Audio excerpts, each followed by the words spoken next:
Hello, Contrarians listeners, Contrarians watchers, anybody that happened to just run into this video when you were doing your weird Flintstone searches. Flintstones aficionados. Yeah, or Halle fans, maybe. Maybe MacLachlan fans. Who knows?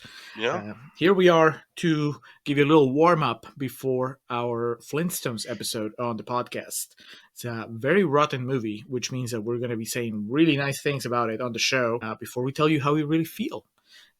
This is, I don't know how many Flintstones movies are, but there are two live action ones. So the one that we're talking about is the 1994 live action adaptation, the one with John Goodman, Rick Moranis, Elizabeth Perkins, Rosie O'Donnell, Halle Berry, MacLachlan. You know exactly what we're talking about if you've seen it. And if not, well, we're going to fill you in here, and then you can make up your mind. You can decide if you want to watch it or not, or you can just listen to the Looks episode. like there's 12 Flintstones feature films.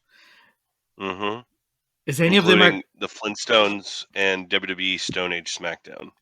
Fantastic. I was going to say if there's a crossover with the Jetsons, but now that seems tame compared to a crossover with the War There Wrestling is the Federation. Jetsons meet the Flintstones. I feel like I remember when this came up briefly in our WWE films retrospective because they actually got Vince to record dialogue for it as he played Mr. McMagma. And CM Punk Yes. also recorded dialogue for it as CM Punk Rock. So potentially coming soon to the Contrarians patron page. Now that we've reignited our connection with the Flintstones, Yes. why not? But let's get into it. It's a rotten movie, as I said, so we have rotten quotes here, and then we'll do the Josh Gad Minute, and then we'll do trivia. You know, what we usually do here on these warm-ups.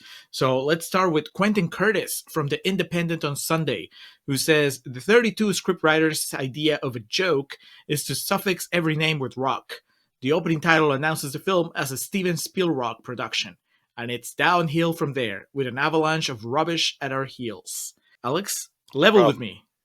Did you chuckle when you saw Steven Spielberg on the opening credits? Spielberg is not the best. I like Universe Shell and Tar Wars and Chevrock and like some of the stuff we call it in the episode. It worked a little bit better for me.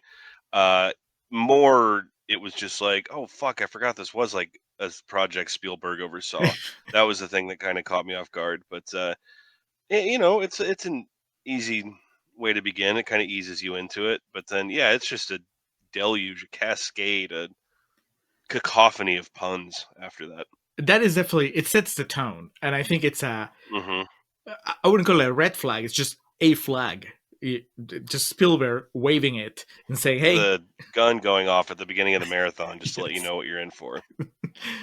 30, 35, 32 screenwriters, allegedly. 35. The 35 is the number I have, and we'll get into that here momentarily. So, okay. Who was that? They didn't do their homework. Quentin Curtis. Maybe at the time he wrote the review, they hadn't finished the credits. You know, there was still some litigation going on with the Writers Guild.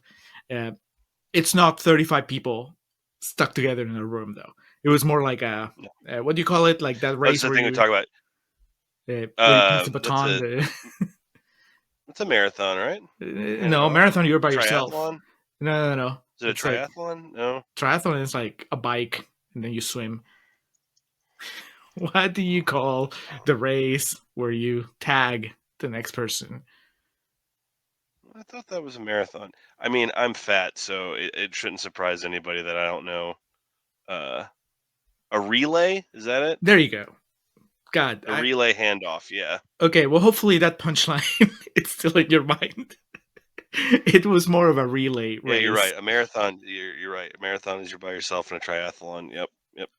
Whatever the case, it wasn't 35 people writing the script at the same time. They just kind of No, Stephen E. D'Souza, penned the original script 8 years before it came out, and based on our limited research, Julio, it sounded like nothing that he wrote is what came to fruition in the end. But still, got the credit. They invited him to the premiere, and then he was like, "What did you do to my baby?"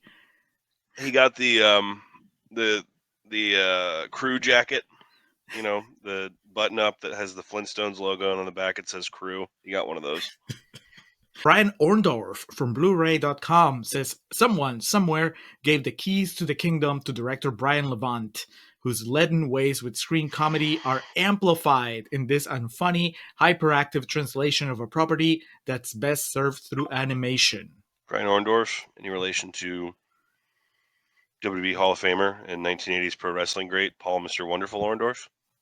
Maybe. Main eventer of the very first WrestleMania, mind you. It's possible. It doesn't say that he isn't, so let's go with he is. He seemed like a real son of a bitch. So like I'm just like now piecing together the idea of like his son's a film critic, and he had to go watch this with his son and was just fucking miserable the whole time. Well, this guy certainly has beef with Brian Levant. He was like, this guy sucked, and now he sucks more.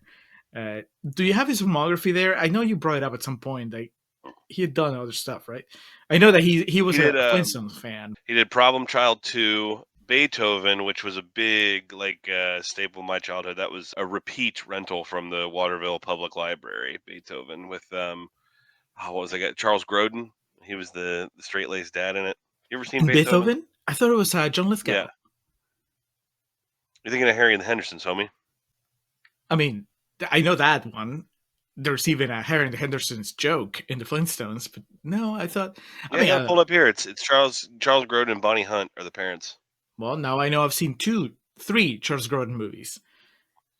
His Muppets movie, Midnight Train, yes, Midnight Run, and now Beethoven. Jingle All the Way was the other big one, the Arnold Christmas movie. All right. Well, would you call this guy a bad filmmaker? Well, so from there, he did Viva Rock Vegas, the Flintstones movie, which neither of us have seen nor plan to. Snow Dogs with Academy Award winner Cuba Gooding Jr. Are We There Yet with Academy Award winner Ice Cube. The Spy Next Door with Jackie Chan. And then looks like the last thing he did was Max 2 White House Hero. Far cry from the Flintstones, I'll tell you that. One of the starring credits in it is Lachlan Monroe, so that should tell you all you need to know about Max 2 White House Hero. But I think it's safe to say he specialized. His first film was Problem Child 2. He specialized in the family genre. He was a family filmmaker. There you go. This is a nice way of putting it. Certainly much nicer than leaden ways with screen comedy are amplified in this unfunny, hyperactive translation. All right, Brian Orndorff, we know how you really feel. Kevin Carr from 7M Pictures says you'd get a better story watching old Flintstones reruns. After we recorded the episode, Alex, I got on... That's the same thing you could say. I'm sorry, but it's the same thing you could say about the Simpsons movie. Yeah, if you watch the old episodes, then yeah, you're probably going to get something more. But anyway, continue. I like the Simpsons movie. I do too. I like the Flintstones also. I'm just saying that, like, yeah, if you want to, there's hundreds and hundreds and hundreds of episodes to choose from. So yeah, if you want to play that game, you can do that with almost anything. But, this guy, in fact, probably went and played the arcade game of The Simpsons, and then he went, oh, it would be better to just watch the show. That's missing the point. After we finish, I was going to say that I actually looked up the Flintstones because it's on Tubi, I think. Yeah, because they have everything. They have the cartoon too. So I was like, let me try one of the episodes just to see what it was like. And I had forgotten, or maybe I never knew, that it has a laugh track. Did you remember that? Yeah, I didn't. Yeah. And I don't know, maybe in the Peruvian dub didn't have a laugh track, because it just seems so weird. Because on one hand, it just seems so alien, but at the same time, I'm like, if there wasn't a laugh track, was there just dead air? Because they pause for the laughs, It's designed for that. So it was weird. I didn't remember that, and then I watched maybe 10 minutes. It was funny. It was certainly, not highbrow comedy. It wasn't like fucking, I don't know, Arrested Development or you don't like Arrested Development, like some high-minded comedy that you like, But it wasn't Seinfeld. It wasn't Seinfeld, but it was funny. It was clever enough, and it just seemed like a good translation. It's timeless comedy too. It's like the stuff they do in it is not, as we talked about, like Saturday Night Live. Like everything they're doing right now, people watch 20 years from now and be like, when Saturday Night Live, and when comedy in general, since the purpose is what we're talking about, is at its best, is when it's like universal and timeless. Like, guy getting kicked in the nuts is always my go-to. But the stuff that happens in the Flintstones it's also funny because it's the idea of before Christ times, and there's these doofuses that work at a rock smashing factory and whatnot. But yeah, I think that's what's made it as popular, and that show's been in syndication for almost 65 years at this point, and that's because it's just easy and approachable, and there have been multiple generations of kids who have grown up on that because of that. Like you You know what said, it it isn't? ain't. It's not Scooby Doo. That's when I watch Scooby Doo. Whenever I've caught Scooby Doo, I'm like, this is just. It's a little dumb, but it's for kids. Mhm. Like with the Yeah, Flintstones, I was like, oh, this is for kids, but it's more like watching Looney Tunes, I guess. With Looney Tunes, yeah.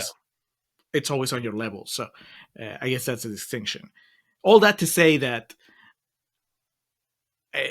we talk about this on the episode. The plot of Fred getting framed for embezzlement in by his evil boss.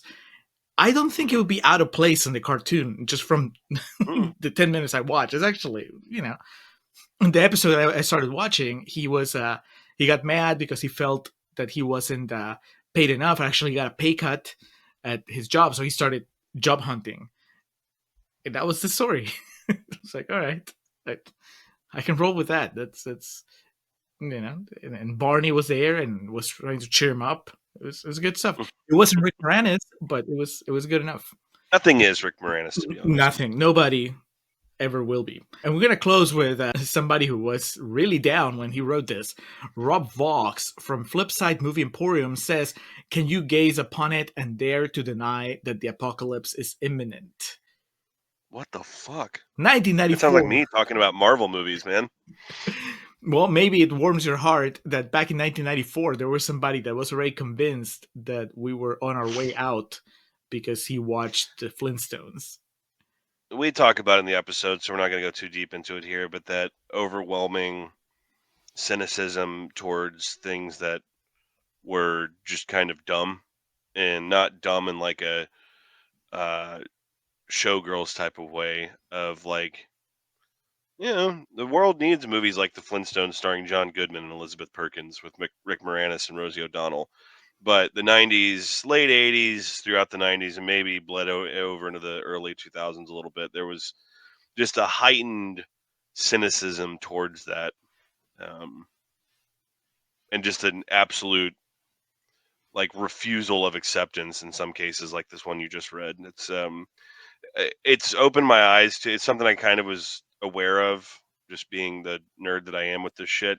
But it's really opened my eyes to it throughout the course of us doing this podcast when we cover movies from the '90s. That when we look into like some of those contemporary reviews of movies that you and I just, it was all right. A It's good example is "Take Me Home Tonight" is one of our battle cry films, and the flagship. reviews for that, yeah, it's the franchise player right there. The reviews for that were never like, "I'm going to kill myself because of this movie," or the end is nigh, or Four Horsemen of the Apocalypse ride again, or some shit. It was just kind of like, this is a waste of time, or a waste of Topher Grace, or a waste of Anna Faris, or whoever it may be in that.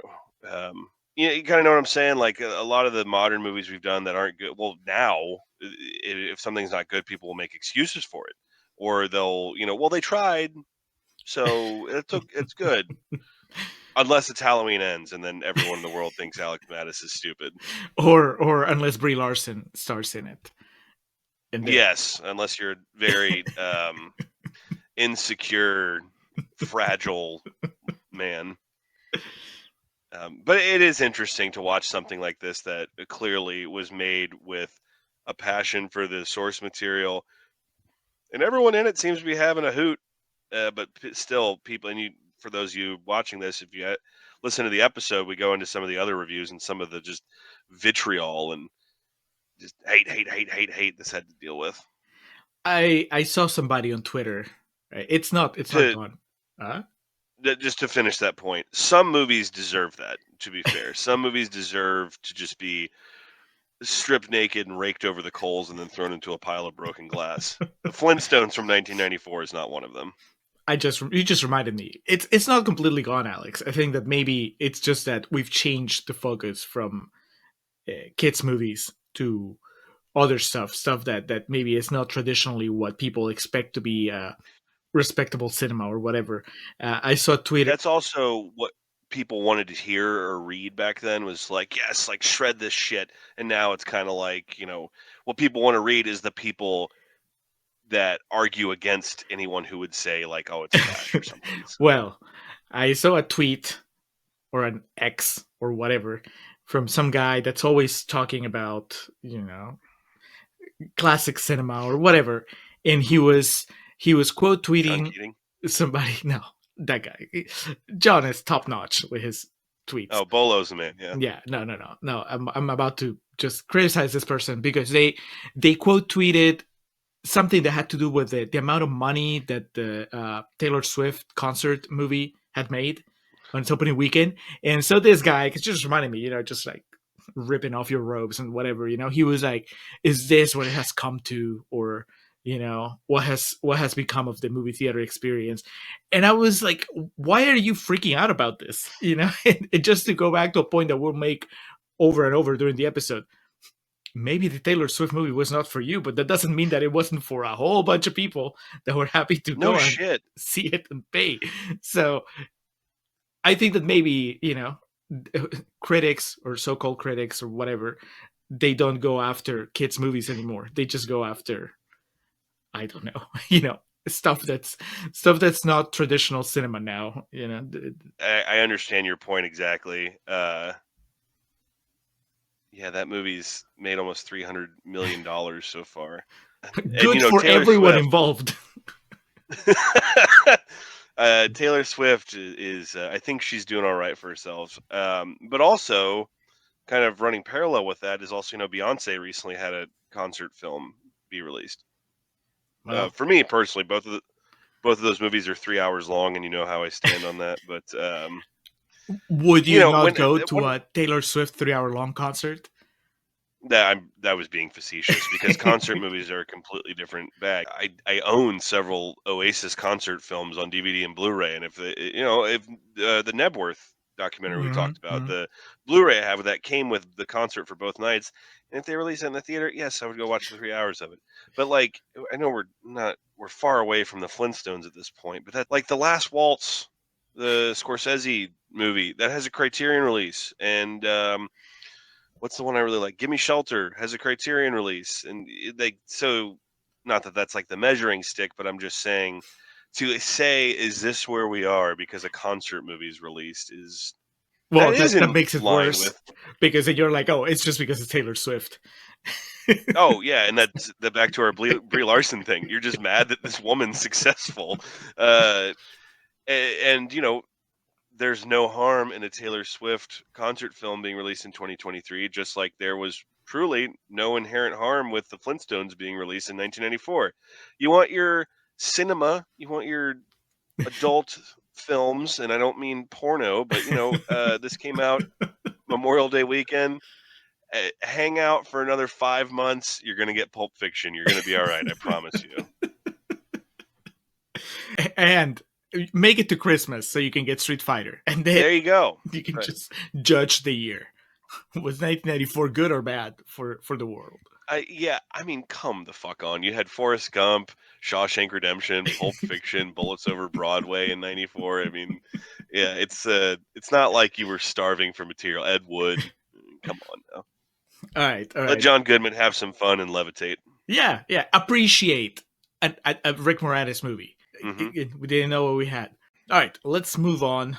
Before we get to trivia, as we said, the Josh Gad Minute. Who is Josh Gad going to play in the Flintstones? Who are we replacing? This might be the most perfect cast we've ever had in a movie we've covered. Mm-hmm. So, what are we doing, Alex? Are we making it even better? Well, in a remake, he would probably be Barney. But of course, we're not replacing Rick Moranis here. In the past, some of my instincts have taken me to make Josh Gad the bad guy, but we're not getting rid of Kyle MacLachlan. Can't do it. I think we throw a bald cap on him and he plays Mr. Slate. God. I think that's, maybe put a little bit of age makeup on him or do what we need to do to kind of make him look older because, Mr. Slate's a bit of an older gentleman.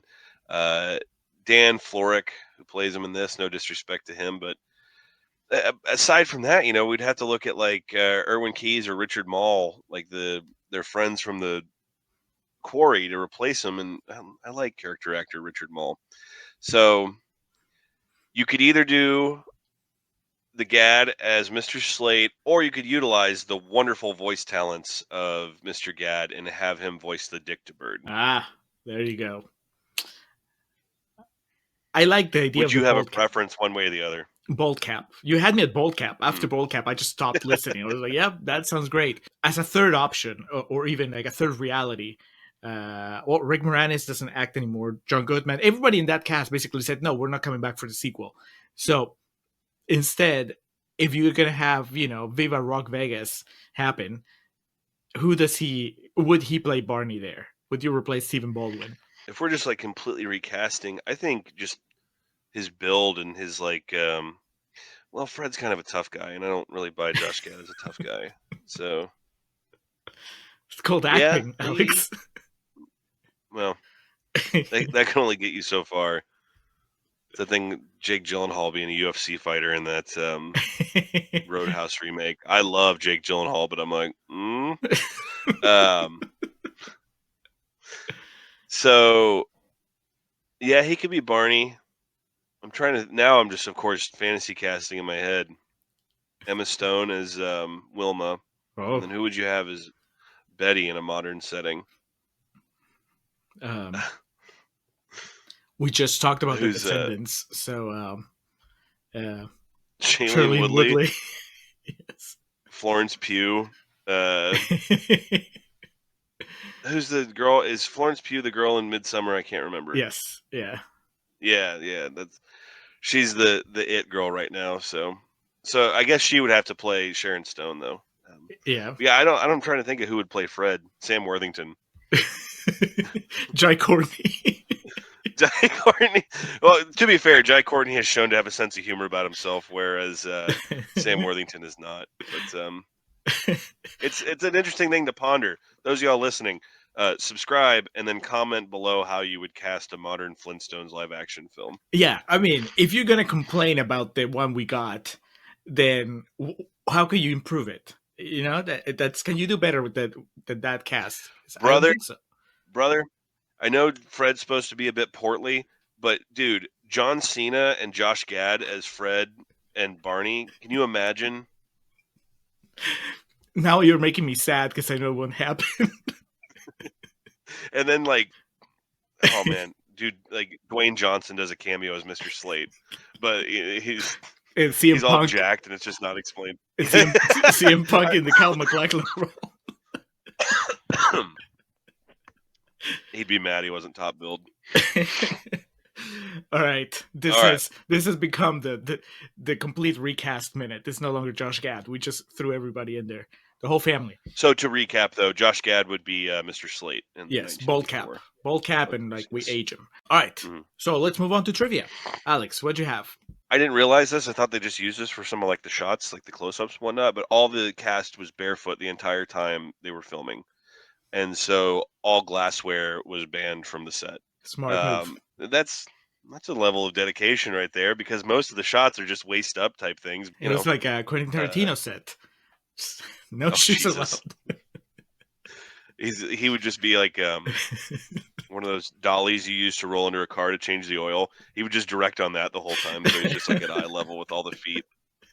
But yeah, Brian Levant was like, listen, they didn't wear shoes in the real Bedrock, so you're not going to either. Memorial Day release, May 27th, 1994. Hilariously, as we talk about in the episode, Beverly Hills Cop 3 was released the same weekend, but the release date was pushed back to 2 days to get a head start on what would become the box office bonanza that was the Flintstones, as it's on a budget of $46 million, raked in close to $350 million. So it did its part, to say the very least. Parts of the film were shot at Glen Canyon in Utah, as well as Los Angeles. Sets that resembled a complete street from bedrock were constructed adjacent to Vasquez Rocks in California before being totally demolished. Visitors could tour the location. That's Fun. awesome. Principal photography began on May 17th of 1983 and wrapped on August 20th. So it looks like they were kind of in and out. One of the big things we talk about in this episode and in this movie is the presence of one Miss Elizabeth Taylor, this being her final film, and also just kind of like, why the fuck is Elizabeth Taylor in this movie?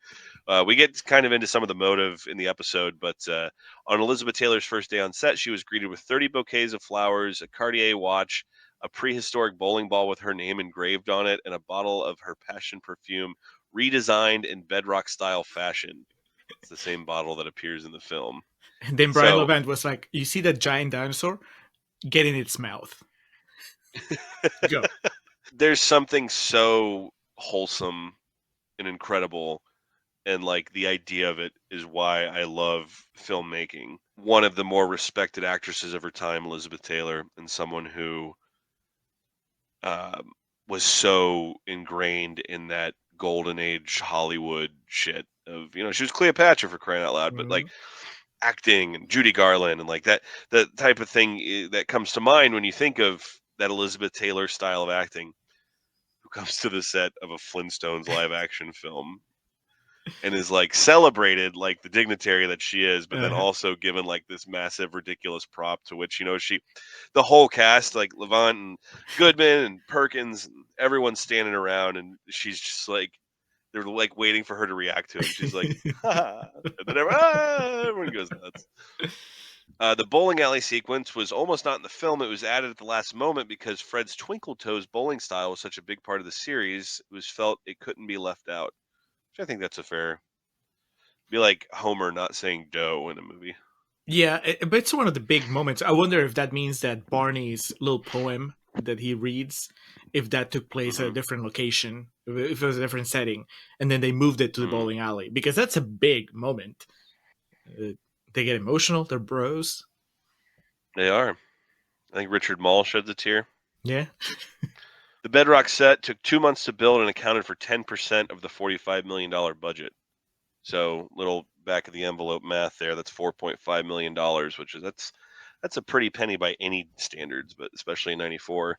That's probably why like Siskel held this movie in such contempt. He was thinking about the other things that could have been made with that money.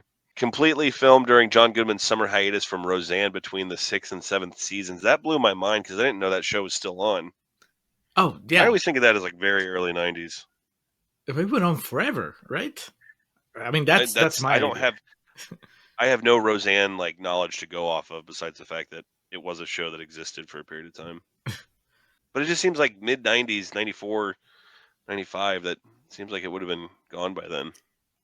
I felt like we as a society had outgrown the need for Roseanne Barr by 1994.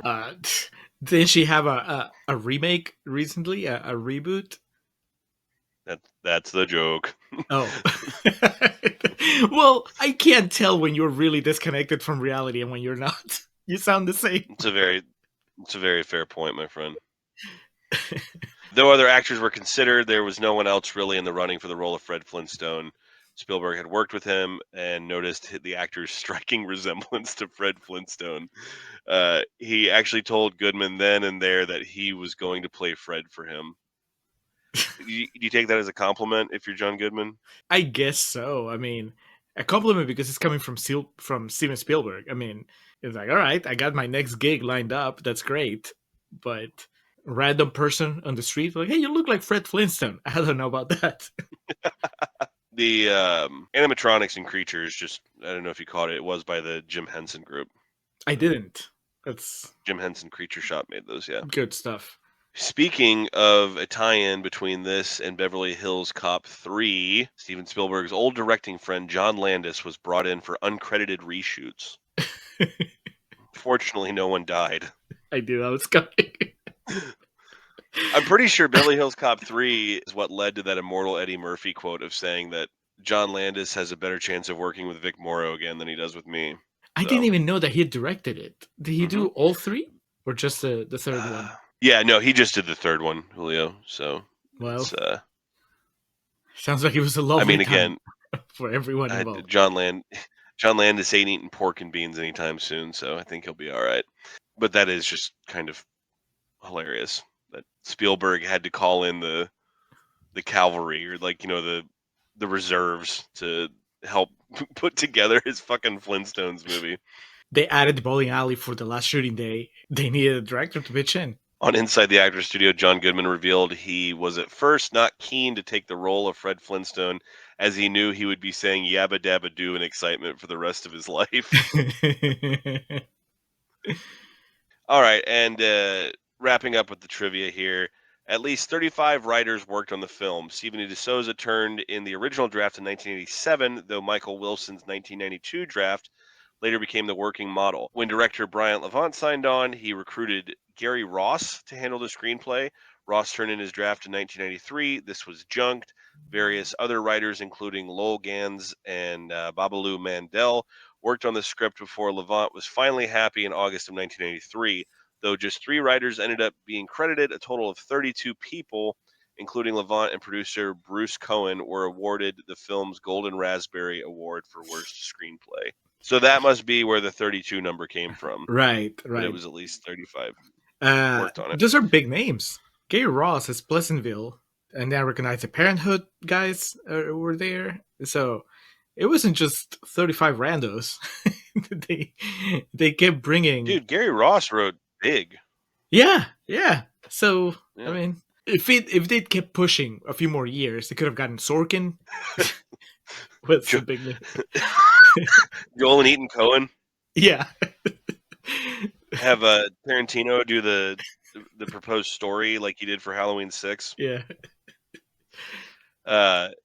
All right, so that's the trivia, and then in closing, we gotta give a shout out because we didn't call it on the episode. There's a part in this movie where Kyle MacLachlan breaks the fourth wall that's worth checking out the movie just to see that moment. Yes. So did you catch it right away, or were you like me? Yes. Like, did this happen? And then I had to rewind because I wasn't sure. Oh, okay.